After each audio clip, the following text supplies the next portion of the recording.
Melita Group is the result of a merger between 5 beekeeping enterprises and 3 honey product brands.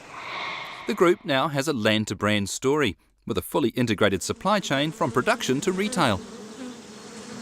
The Jansen family, I guess, is where the beekeeping started, and also including the Barley family has been heavily involved in the beekeeping side of it and packaging and labelling earlier on, I guess. And then the Harvey family, which is up in Auckland, they've got the export labelling side now. They run all the export side and the clientele. We all have our own strengths and work in slightly different areas of the business. So it has been really good to be working in a family business, and yeah, there's definitely the pros and cons to it, but it's been working really well for us so far. We've been operating for 3 generations now, and so we kind of know the areas that produce well. Basically, the thicker the manuka bush, the more chance that you're going to get a higher active manuka. So we're trying to get into those dense manuka areas where they don't have much choice of other floral sources. Where there's straight pure manuka, that's the only floral source that they can collect. That's where we're aiming for.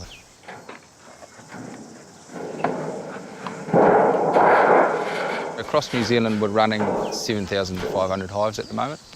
We're running about 7 different teams. Each team has a leader and a beekeeper with them. And during the season, we bring on some more labour to help as well. They all run around 1,000 hives each team, and look after them right through the winter coming into the season. Personal relationships with the landowners are very important to us. My father's been a farmer, and we have that personal relationship with a lot of the farmers where we've known them for generations. When we're going onto their land, they know who it is, they know what we do, they know that we're safe going onto their farm. I guess it comes down to actually having a personal and a good relationship with a lot of our landowners. That is the difference between, you know, being able to get onto their block and not being able to get onto their block. So it's not all just about the dollars. They're all on different structures.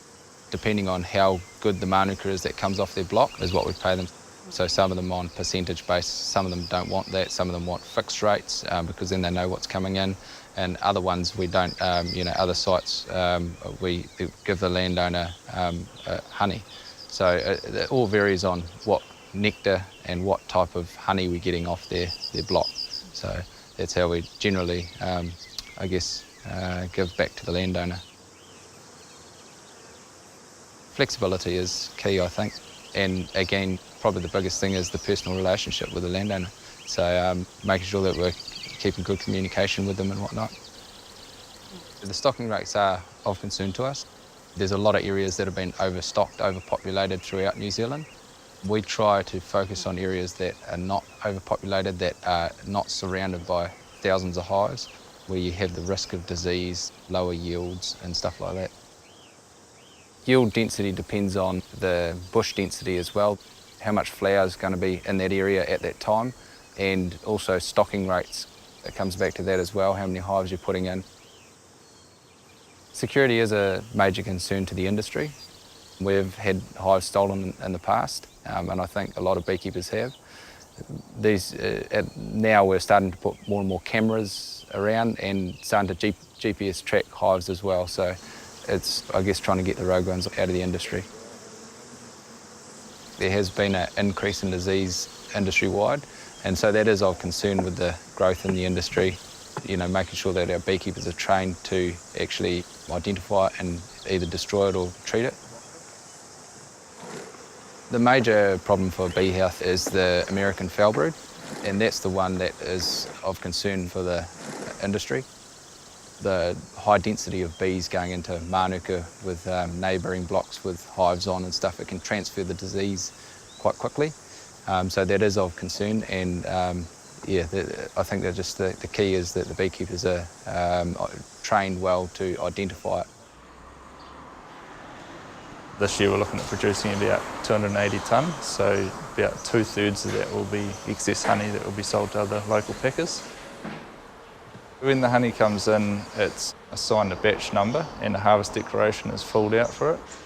That batch number will follow that honey right through to the jar.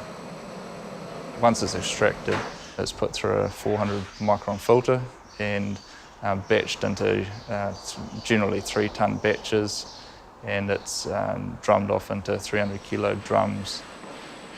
From there, it's tested up to 13 or 14 different tests that we do, and depending on what type of honey it is, it's then sent up to Happy Valley for packing, or it's sold bulk. The testing is done by an independent laboratory, generally analytical laboratories, to ensure that it is Manuka. So we've got independent proof that it is what we say it is, and there's moisture tests and there's a heap of other ones. We're actually part of the UMF Association, so it's an independent company which will actually give us a release document for any honey that is actually sent overseas, saying that that honey is what we say it is in that jar. We're EU certified and we've got a food safety RMP in place, and we're audited twice a year for that as well. I'm really excited about the business and where it can go after the recent growth that we've had. I believe that the industry is still in a, heading in a really good direction. So I'm excited about the future and the growth of the company that I can see. Yeah.